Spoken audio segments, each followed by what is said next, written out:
Good morning, yellow cosmic humans. I am so excited. I am so excited. I can hardly keep to myself.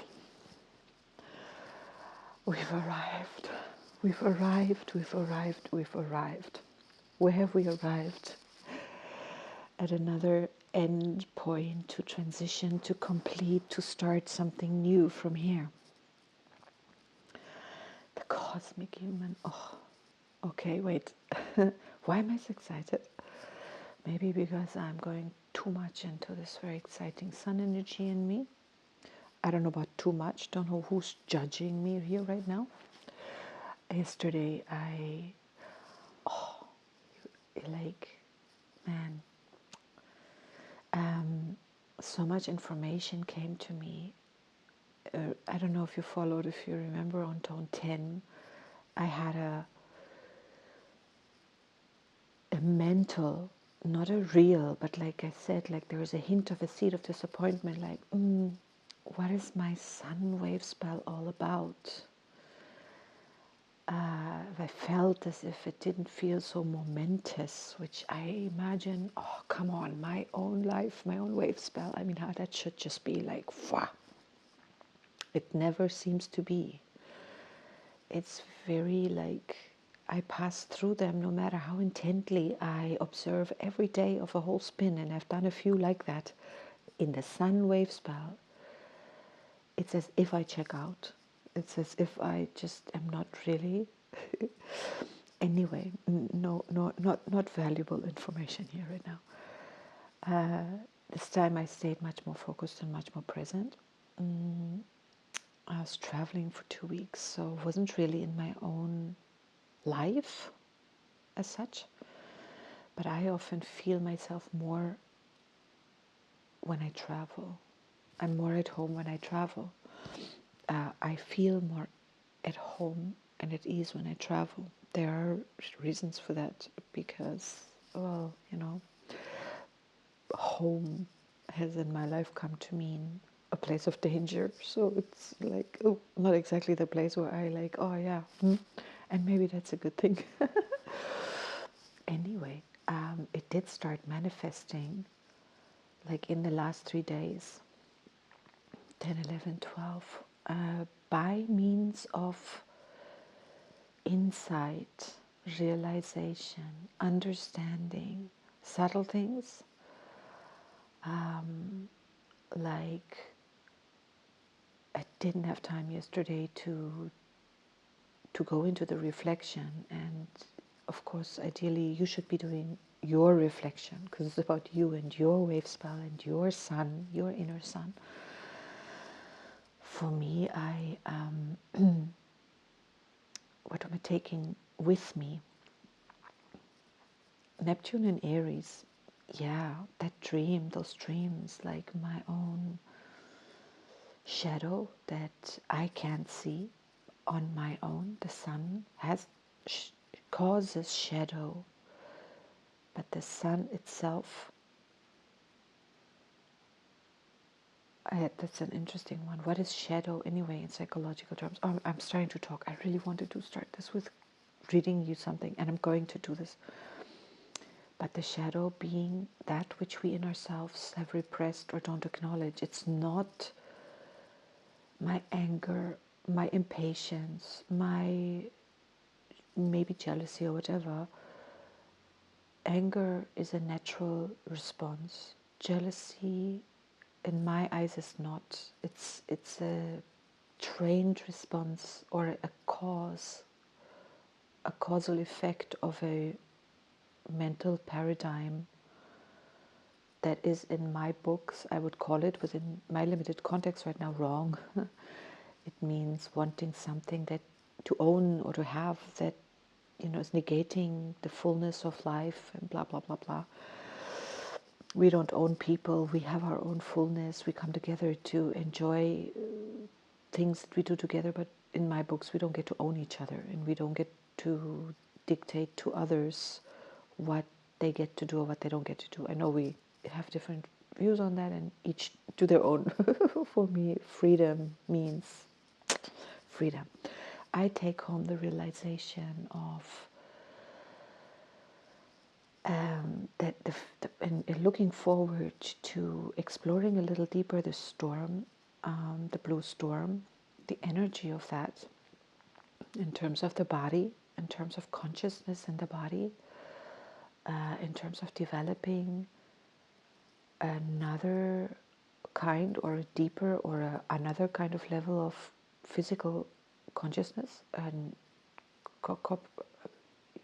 diving with my own consciousness, my awareness, to a degree that is interesting, deeper into my body. I take away,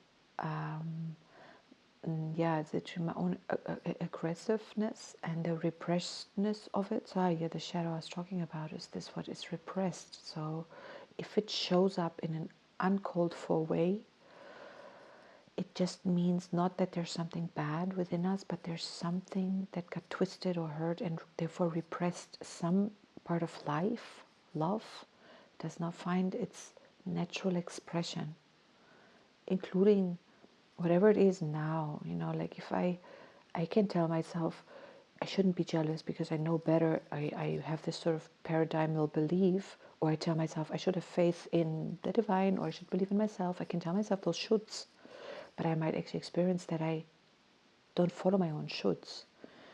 And then how do I deal with that? Do I then repress and pretend this is not happening? Or do I actually understand, hey, and then I might uncover one layer and realize this is many layers deep. So before I get to my actual paradigm of what I actually believe to be true, to live, I may have to uncover a lot of parts of myself that are showing me again and again and again what I don't want to be, what I censor, what I judge against, what I try by all means not to be, instead of being truthfully just what I am. And I may have to truthfully acknowledge I am lacking something. I have negative faith, I have jealousy, I have misunderstanding of something. That is currently the state. Acknowledging that I don't understand something, I'm not in charge of whatever I want to be in charge of. Maybe how much I eat, if I want to lose weight, or how little I exercise, if I want to exercise more, or whatever the case may be. I'm not as present as I'd like to be. To acknowledge that, and then move on from there slowly, with patience, with love, and playfully, and return to innocence. Blue monkey. And that's a biggie for me. And I think that's it for now. I mean, there's more, but I don't want to dig into that too much because I do want to talk about this cosmic human. And I want to say how life brings the inspiration, the insight. I spoke about that so long, I think on the dog, I don't remember. In case yesterday, who listened, I had a double audio running. I apologize sometimes if I miss a small audio from another day that I miss to delete, then you might have a double audio running because I just delete the yesterday's stuff and record over it. Anyhow, my apologies. Yesterday, life played me these videos. One it just brought me in my feed, and the other one I have downloaded and I listened to. I want to read to you something that is so cosmic human to me. And this one is from Roger Penrose. I'm unfortunately now not able to know whether this is really him speaking or whether it's once again an AI video that used his voice, and if so, if they really are accurately portraying his words. Another disclaimer I have to make is I myself am sometimes kind of like, well, I'm not making that disclaimer. We're diving into Roger Penrose. Just listen to this. It's amazing. Okay, I'm gonna at some point, no, this is the full-on quote. it is going to be not very short, but it's very worth listening to. The video is titled, I think the video is titled something, he says, "You are a song the universe is singing." Now we're diving into quantum physics. The first half of the video he explains why particles don't exist. Because particles, everything is patterns. It's quantum. He explains quantum field theory. Everything is fields within a field, and therefore things can be entangled and touching because it's the same field, and it can be in different locations because ultimately it isn't. It is just our perception of different locations. It does not stay this theoretical, so please bear with me if the theory is too much.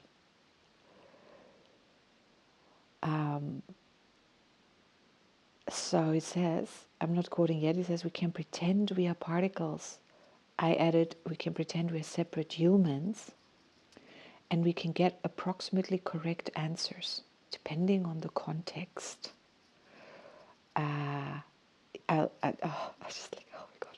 I'm going to try to read this without throwing in Tatjana snippets.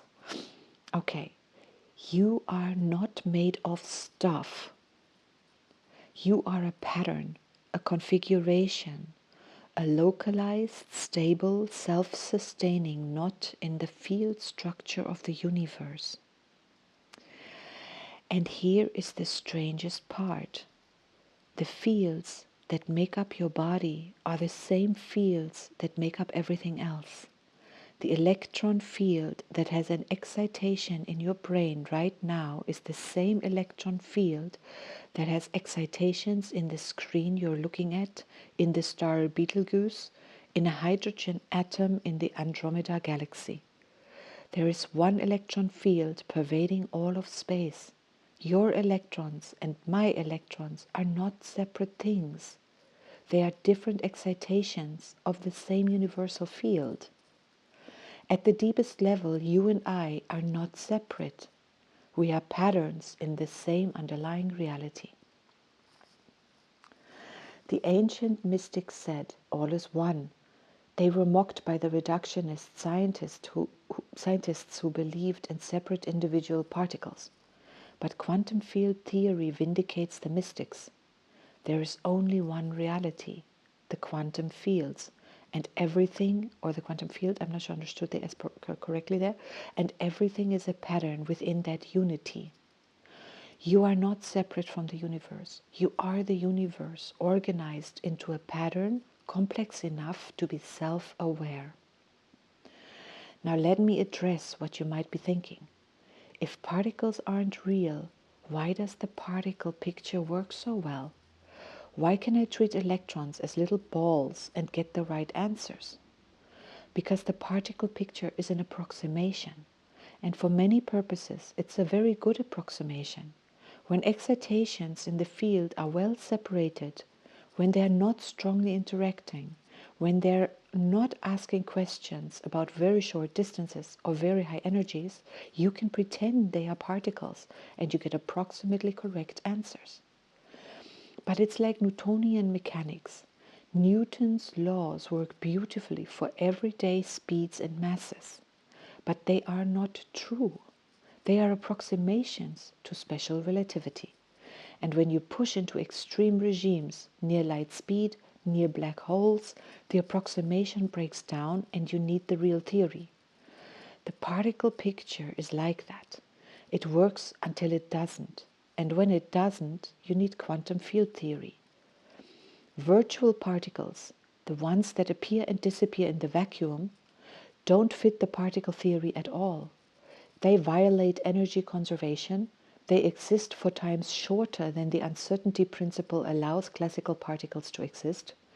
They are not particles. They are quantum field fluctuations, and the only coherent way to describe them is with fields. Quantum entanglement doesn't make sense with particles. Two particles can't be connected if they are separate things in different locations. But two excitations in the same field absolutely can be part of one non-separable pattern. Then he goes on, so what are you really? Let me put it precisely. You are a localized, stable, self-sustaining configuration of quantum field excitations, borrowing energy from chemical bonds and ATP molecules, using that energy to maintain highly ordered information structures, molecules using that energy to maintain highly ordered informationally structured neuronal networks, with those information structures being precisely the patterns that, when they reach certain thresholds of complexity and integration, give rise to conscious experience. You are not things held together.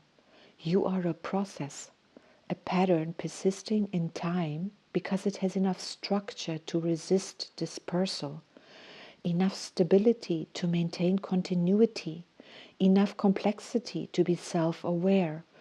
You are a knot in the fields, a ripple that looks in the mirror and sees itself, a pattern that contemplates its own patterned nature.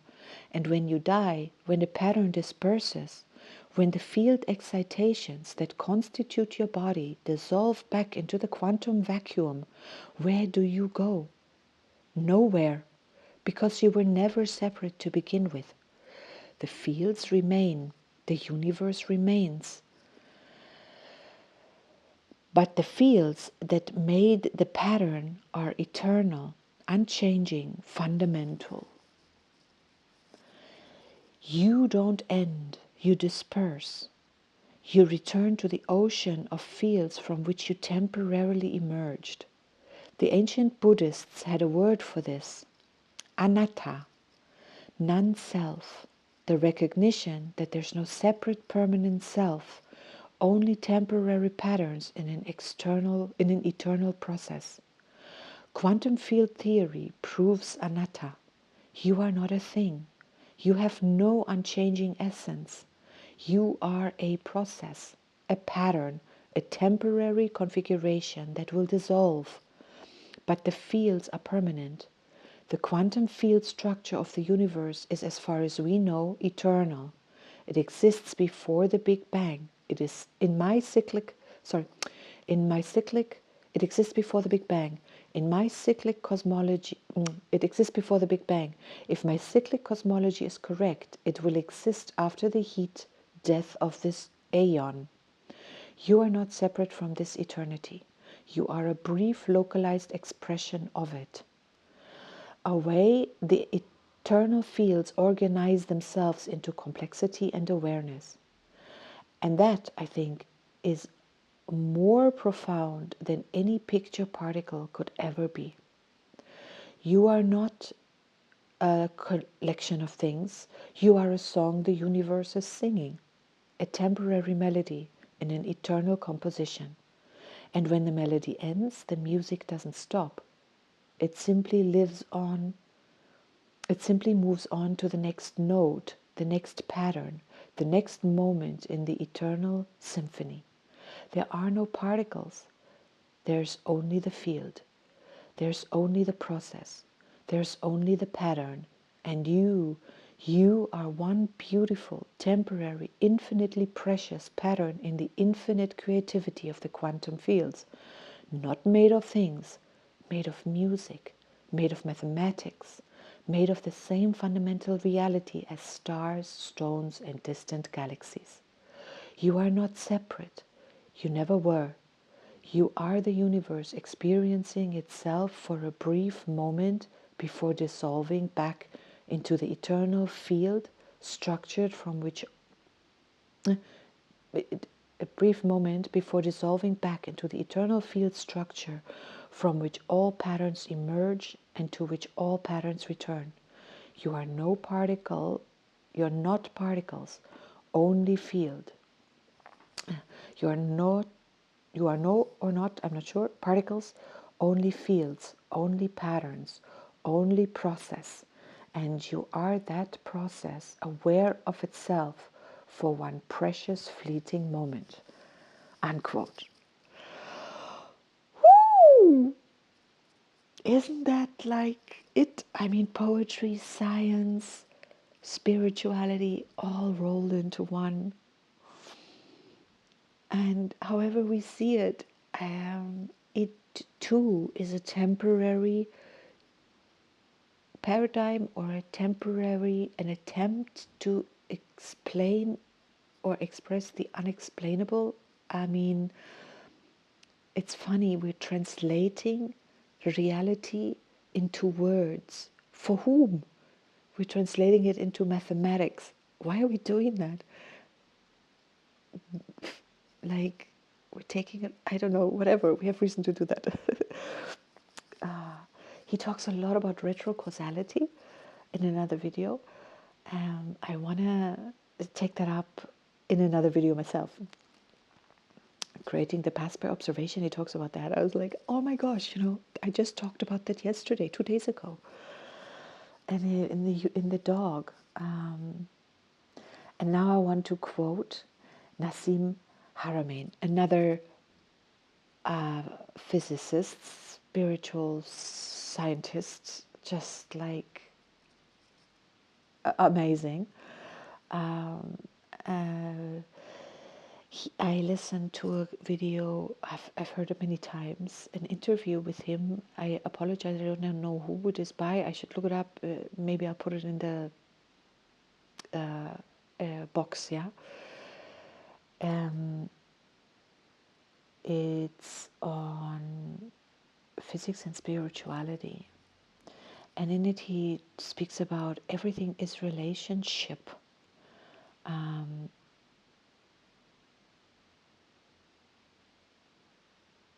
Which is again something that really reminds me of the dog.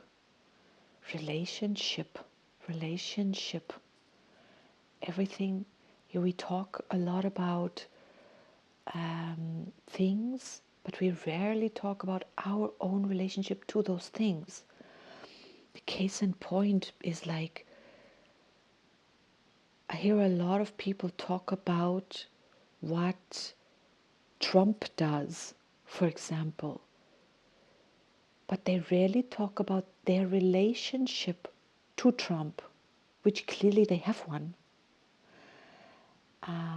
I should actually ask people that question. I wonder what would the answer be. Possibly very often fear of what this man is doing or what he shows us, what politics perhaps truly are, perhaps truly always have been, just never as blatantly obvious, which always leads me to the blue monkey. I see a lot of a desire to be lied to rather than to see the truth plainly. It's much more comfortable for a lot of people to pretend that things are something they wish to believe that it is, like democracy, like, I mean, gosh, let's not go to religion in our own lives, whatever. But they're not that. And when I look into politics, it's like, he's not doing really much different to what his predecessors have done. He just maybe lacks the diplomacy, or maybe he has the blatancy to show it. Honestly, how like we're bullies on this planet. We, whoever we are, I don't want to mention any names or nations, or like mind patterns. Who were we walking around the world spreading our Christianity everywhere, thinking we gotta kill people to adhere to our faith? I mean, this is as old as it is. It has always been around. This, what he does, what he displays so openly. I think that's my take on it. Any case, let's listen to Nassim Haramein, not to Tatiana. Oh, listen to this. This is so, so, so, so beautiful. It's similar and different to Penrose, but they are so fitting. Okay, I quote. You are the universe in terms of information inside you, not just inside of what. Yeah, he goes. Sorry, he speaks about photons. I missed that part. Why we're going on about photons? He explains it beautifully and understandably. I'll send the link. Okay, you have the universe in terms. This is it. I apologize. You have the universe in terms of information inside you, not just inside one of your protons, but inside all of your protons. You are connected. The network is already there. It's how you, it's how well you are able to tune into it. That's the key. Oh, another little disclaimer, if some of these sentences are sometimes a little odd, it's because two people are speaking sometimes at the same time, so I've made it as if it's one voice.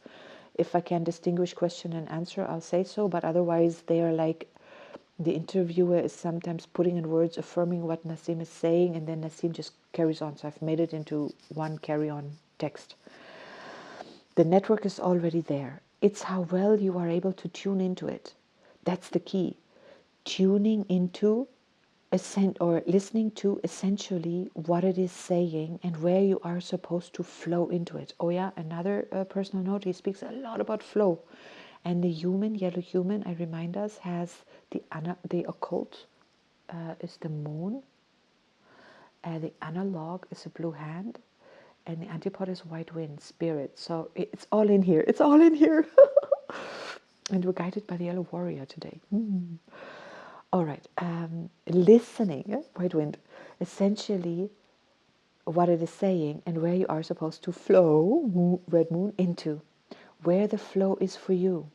The natural world does it really well because clearly it's doing really good at listening because it's making me and it's staying really coherent for a long time. A tree is coherent, an apple is coherent, the cells are making the right thing, so they are flowing the right way. And then it goes on, so the flow is following your alignment, resonant. No, this is me going on a little bit. Wait, where's the quote going on?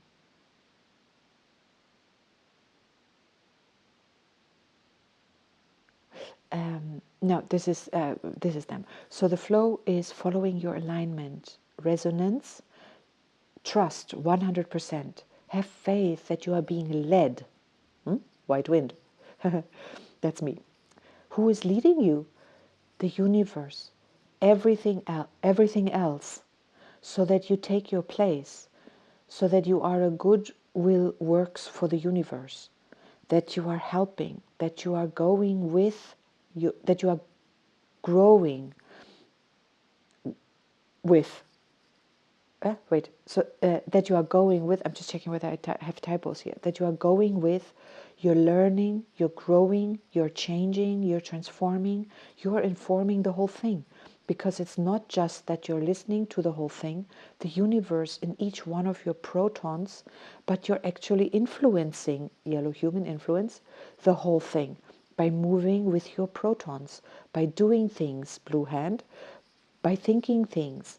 And of course, the more you align with that field, the more of an influence you have on it. And the more you manifest and attract in the field that what you want to attract. Another insert from me, this interview's a lot about manifesting, how to manifest. Okay, I read on. The first step is to become aware that there is a voice inside and allowing that to lead, to tune the antenna.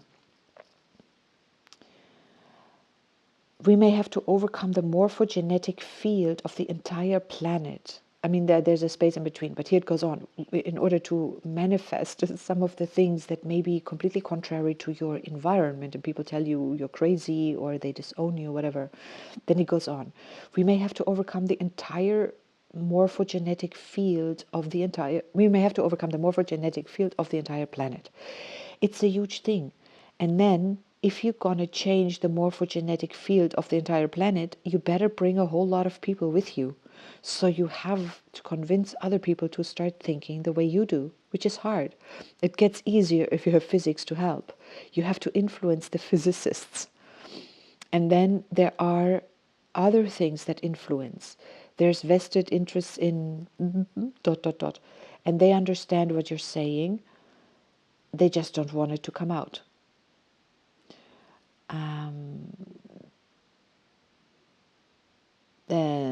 Then I have my own inner the voice is the intuition, the key, the ability to distinguish between the voices in our heads. Nassim says, silence yourself until that voice becomes, that's his point, silence yourself until that voice becomes clear and apparent.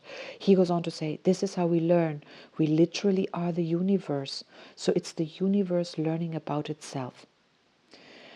Innovation comes from remembering who you are, a deep relationship you have with the universe. It's within, and we are here to express it. I'm now reminding us of the red moon, because the red moon also stands for remembrance. It's so beautiful. Then he also weaves in Buddhism. Check this. This is the point of enlightenment. When the Buddha was asked, we don't understand, you are the Buddha, we are the students, we are not at your level, etc. What's the difference between you and us? The Buddha answers, the only difference is that the Buddha knows he's the Buddha. If you don't know that you are the universe, that you are connected to this incredible force of nature, then you can't be that. But the quality of the Buddha is that as soon as the Buddha knows he is the Buddha, he realizes everything is the Buddha. Unquote, end quote. Let that sink in. I'm just like cosmic human.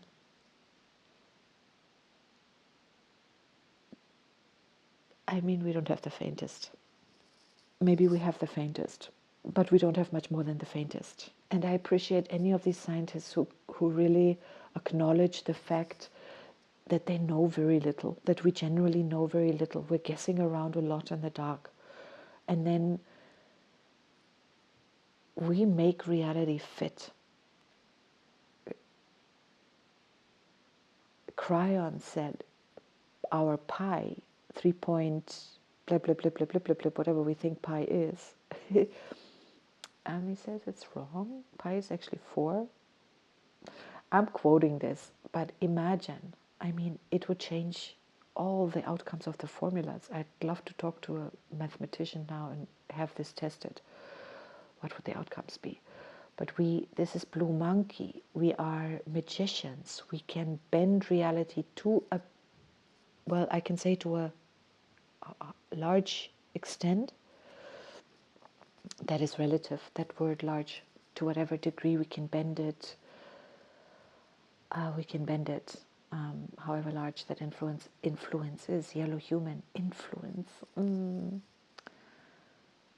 One day after Blue Monkey, and the human in the Blue Monkey's wave spell is on tone 2. It's the challenge. If we understand the relationship between magnet and lunar tones, but it stabilizes. It's the challenge which stabilizes. So I spoke about this earlier, that as humans we have no way to look at any part of reality outside of our humanity. We can't. Even looking at anything that we get a machine to look at, eventually we're looking at it.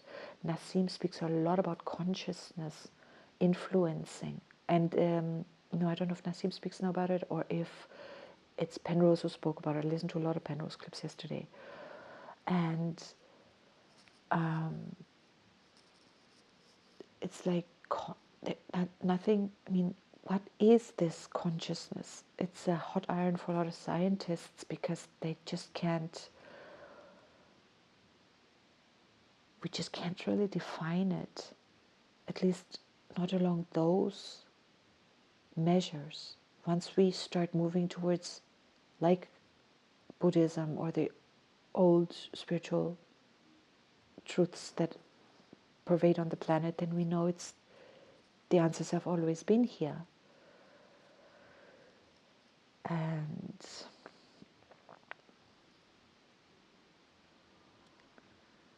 just the sheer beauty of it. And how is this practical? We are the cosmic human. Whichever aspect of our level of DNA functioning, we are living collectively, individually. It's not wrong just because we've taken it by our free will down into how low a level of DNA and we can still function. And what does that do to us? It's probably a necessary process, because how otherwise would we know? If we come in at 50% and we've never experienced less than 50%, how can we take it up? Never knowing what's below. And if everything is now, I had a lot of thinking yesterday, a lot of realization, really, once again, about the timelessness. They speak about it. Any quantum physicist brings us to timelessness. The white wizard in 2 days from now. The stabilizer and challenger of the next wave spell, which is starting tomorrow, the red Skywalker. Everything is now. It's just we're experiencing everything through the lens of our present moment consciousness. And linear time just is a paradigm. And Nassim speaks about it, and that's where I'm kind of like, for me, linear time is a paradigm. We live within it. We can't even conceive sometimes life without it. If we were brought up in a world where there's no clock time, there's no, because he asked the question, why does time feel flowing? And then he gives an answer to it. There is sequence of events, and there's cause and effect. But we have been completely trained, entrained perhaps, to see time as linear. Cause comes before effect in time. But it doesn't. I mean, it does at times. It can, it does, but it is not, that's, but it also comes, the future also causes the present. Very much so. Your idea of the breakfast you want to eat affects the breakfast you're making. So the breakfast you're going to have affects the breakfast you're making. I don't know if this like makes sense. To me, this totally makes sense. Maybe this is monkey business. It doesn't make sense, but whatever, it's retrocausality. Now I am talking about it. I spoke a lot about it in the White Dog, how we influence. Yellow Human is all about influencing. What can we influence? I may not be able to influence what my mother said to me on that fated day, but I can absolutely influence the way I digest the information. There's a timeline I lived that seems very real. It seems very, it seems as if it's cut in stone. But I love, quantum physics tells us it's not. And we can change the timelines by changing. I can talk to my 8-year-old self and give her a different story. And yellow human, yellow sun, cosmic human, and yellow sun whisper, this is something I'm really taking with me.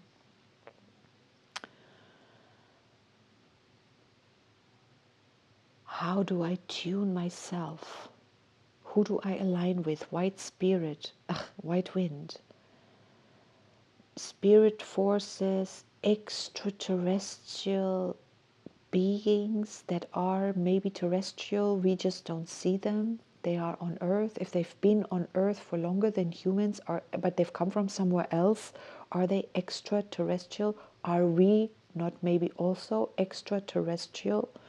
Having part of our DNA does not come from Earth.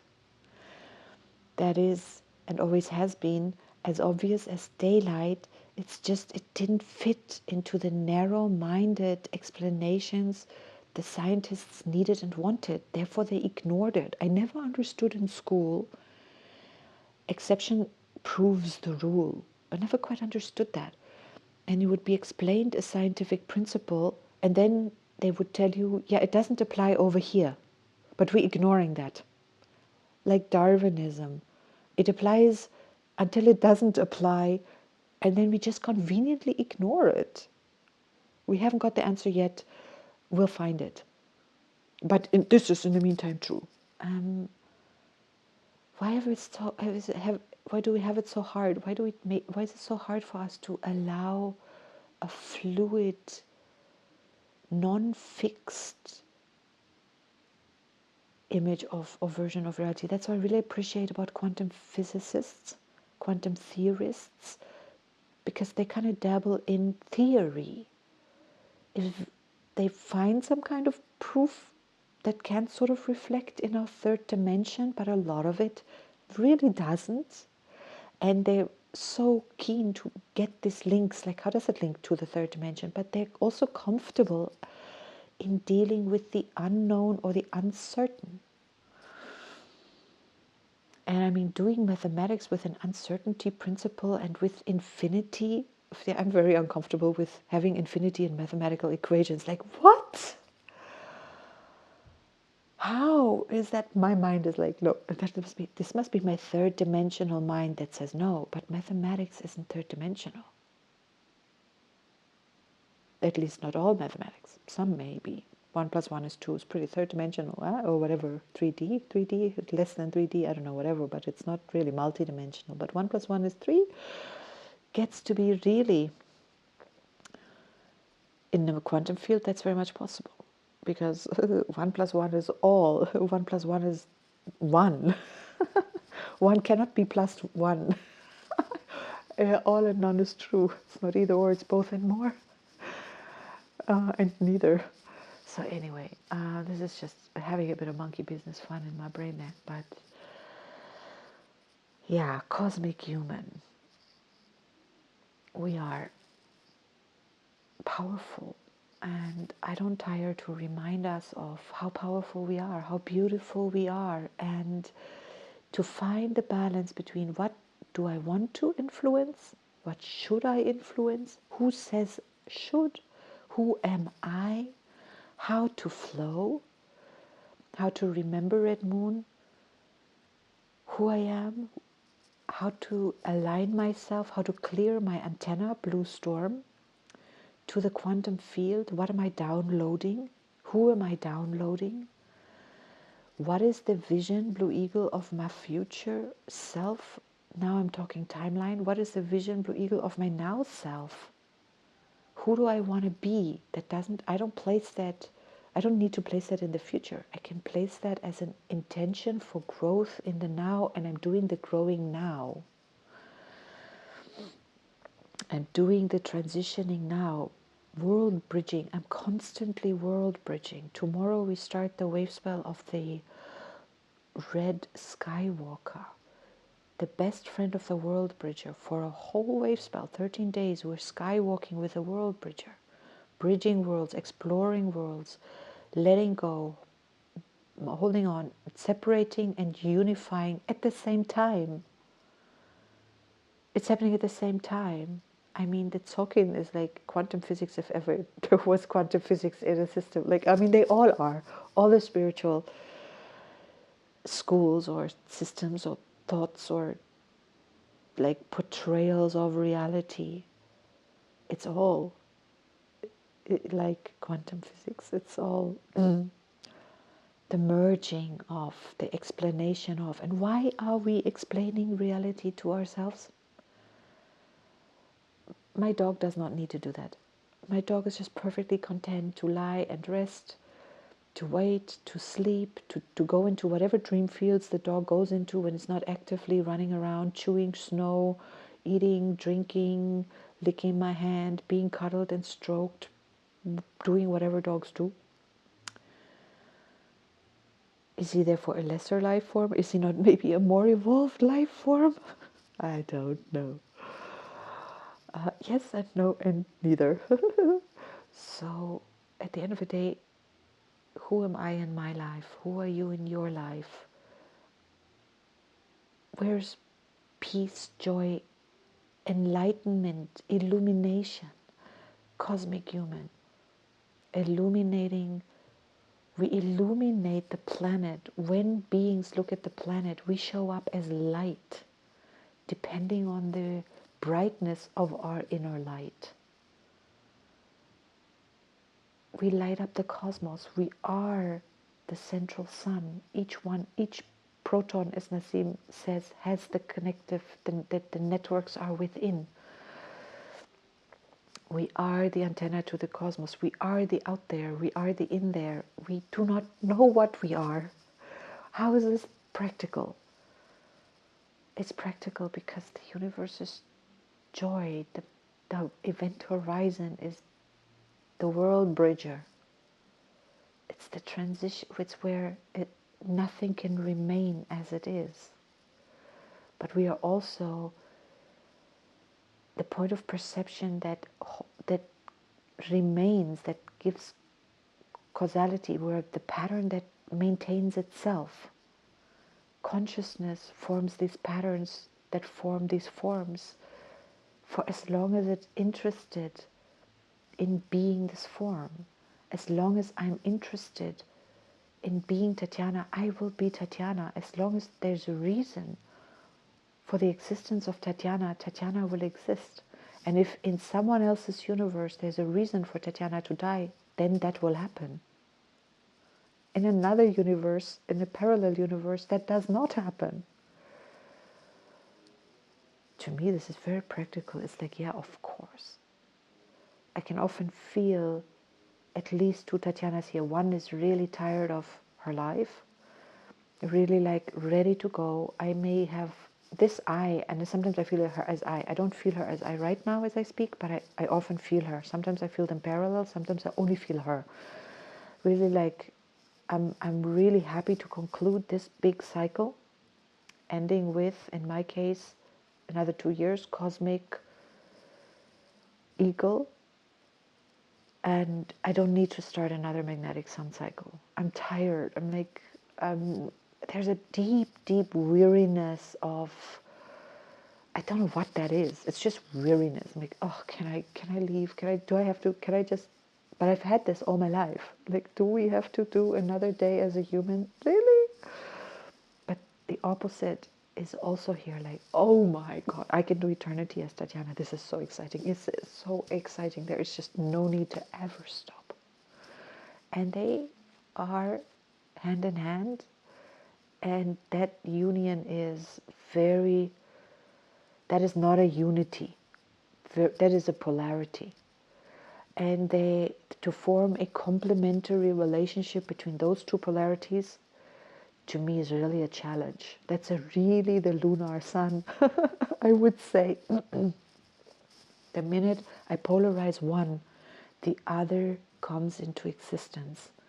And we are entangled in some strange way, yin and yangish, in opposite ways.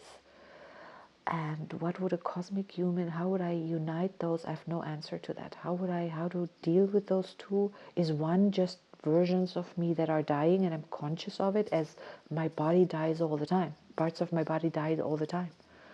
I'm living my life every time I fall asleep, naturally. So is that part of that Tatiana that's like, oof, is that just the old skin ready to relax, to release itself from the alive Tatiana, who's like, oh my God, yes, I want to be new, I want to learn, I want to be like a child, able to completely, like, even at the age of 103, I want to learn to ski.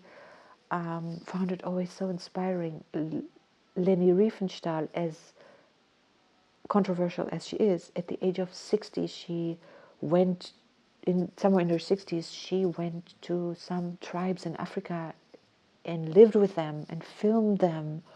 Amazing, amazing, amazing. At the age of over 80, she taught herself to scuba dive and filmed underwater. Like, there's no limit to what we can do, when we can do, except the limits we ourselves accept. And Cosmic Human, in the Yellow Sun wave spell, knows the limits, or knows there are no limits, explores the limits, overcomes the limits.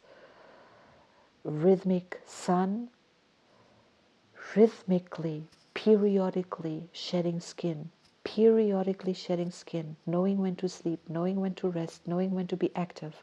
And we don't have to consciously like know it all, because it's like, oh, tedious. How much time do I want to spend knowing it all? It's just natural. It's the natural flow of life.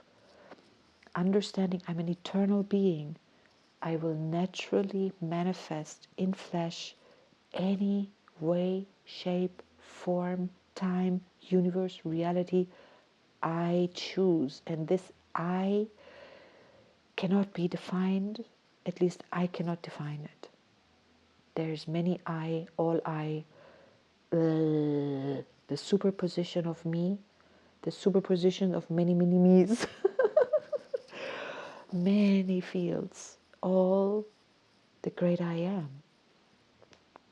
Aho, I have spoken. I don't know if you followed. I don't know if this was fun. I don't know if this was like just like, oh my God, brain fart. All right. I wish us all really a day to arrive within ourselves, our magnificence, feeling it. If we don't feel it, how do we know it? How do we know how gorgeous we are? In my world, I feel it. It feels gorgeous. I feel gorgeous. Not polarized. I can still see what I don't like about myself, but it all makes up this pattern of life. And life is amazing. Life is not amazing in terms of it's always great. It's amazing just that it exists. It is just a miracle. It's just incredible. Incredible. Incredible. So, and we are that.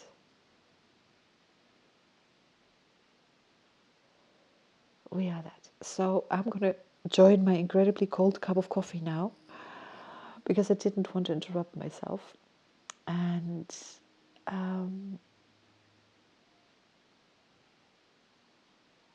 I want to share one last thing. It's a little fun fact.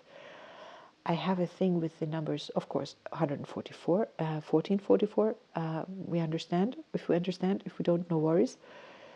So also in the Tolkien, in the dream spell, the 4, 4, and 1 configurations as 144, 441, 414, their frequencies of notes, I don't know enough about it, has to do with brain states, brain regions.